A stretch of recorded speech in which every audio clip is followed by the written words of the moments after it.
आइल भतार नहीं घर कितना दिन से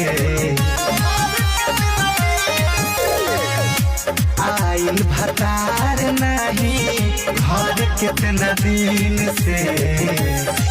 सखी देखे ला देवरवा ठोड़ी में दूरबीन से सखी देखे ला देवरवा ठोड़ी के दूरबीन से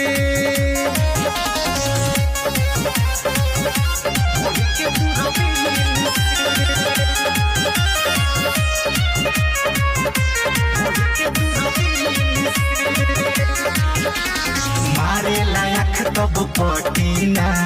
देही में ओकरा सटीना कहेला भौजी एक बार दे दादी हला से ही घटीना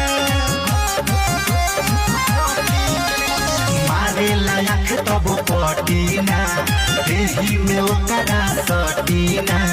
कहेला भौजी एक बार दे दादी हला से ही घटीना खेलल चाहेला तो हमारा मशीन से सखी देखेला देवरवा ठोड़ी में दूरबीन से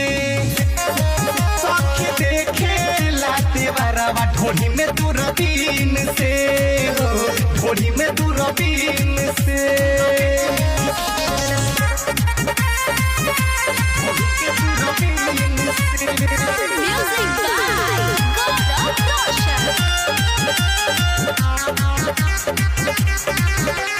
बबू चुलिया के नापेला पीछे से पाजा में चापेला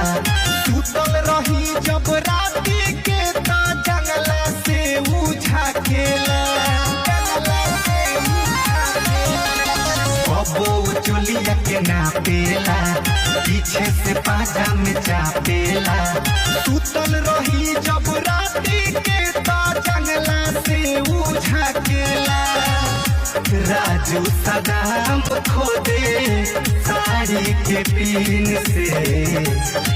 सखी देखेला देवरवा ठोड़ी के दूरबीन से सखी देखेला देवरवा ठोड़ी के दूरबीन से ठोड़ी के दूरबीन